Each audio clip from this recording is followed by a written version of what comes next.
Hello बच्चों, exam fever की first series में आपका स्वागत करती हूँ।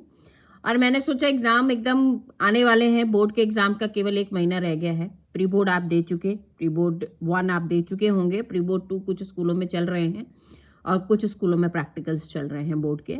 तो आप सब लोग इस बोर्ड के एकदम बहुत करीब आ गए हैं, 1 महीने का टाइम रह गया है। तो मैंने सोचा कुछ जो पॉइंट्स हैं वो मैं आपके साथ शेयर करूँ। अच्छे लगेंगे तो बताइएगा, कुछ आपकी कुछ क्वेरीज हों तो भी ज़रूर बताइएगा।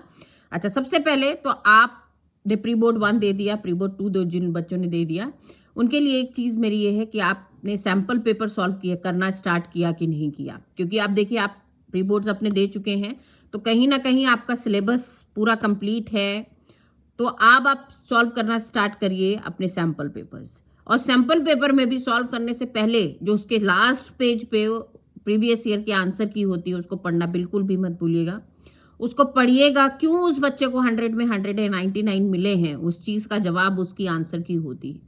हम जब आंसर लिखते हैं तो हम क्या मिस करते हैं, किस तरीके से उसने आंसर लिखा है, क्या चीज़ हमारी आंसर में प्री बोर्ड्स के पेपर्स में कमी रह गई, उसको जरूर। प्री बोर्ड्स के पेपर आपको ऐसे फाड़ के फेंकने नहीं है, छुपाने नहीं है, उसमें से इस चीज़ को ज़रूर ढूंढना है कि मेरी क्या कमियां रह गई हैं, या अपने टीचर के साथ 5 मिनट 7 मिनट बैठ करके उस चीज़ को एनालाइज करना बहुत ज़रा ज़रूरी है। दूसरा, जो भी टॉपिक्स ऐसे हैं जिनमें कि फॉर्मूले आते हैं, जो भी सब्जेक्ट ऐसे हैं जिनमें कि फॉर्मूलाज आते हैं, उनका रोज रिवीजन करना बहुत ज़रूरी है। ठीक है, तो उनको रोज रिवाइज करिए। जो भी आप सब्जेक्ट उठा रहे हैं रिवीजन करने के लिए, तो ऐसा मत स्टार्ट करिए कि आपको एकदम लिखा हुआ है कि चैप्टर 1 से ही स्टार्ट करना है। मेरा मानना ये है, अब आपकी एनालिसिस और हो सकती है, मेरा मानना ये है कि आप उस बुक के जो सबसे इजी चैप्टर्स हैं, मान लीजिए 10 चैप्टर्स की बुक है वो, तो जो आपको इजी चैप्टर लगते हैं 4-5, उनको आप सबसे पहले फिनिश करिए। क्योंकि उसको एक तो समय कम लगेगा, और जब आपको आता जाएगा तो कहीं ना कहीं वो आपके कॉन्फिडेंस को बूस्ट करता है। ठीक है, और इस समय आपको अपने कॉन्फिडेंस को ही बहुत ज़्यादा मजबूत रखना है कि आपको प्रिपेयर कितना हो गया है, उस चीज़ को टिक करिए। और अपने कहीं ना कहीं अपनी टेबल के सामने एक चार्ट बना के रखिए जिसमें टिक करते जाइए, ये चैप्टर हो गया, ये चैप्टर हो गया।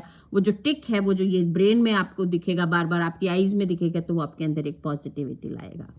ठीक है, तो आप ये चीज़ करिए।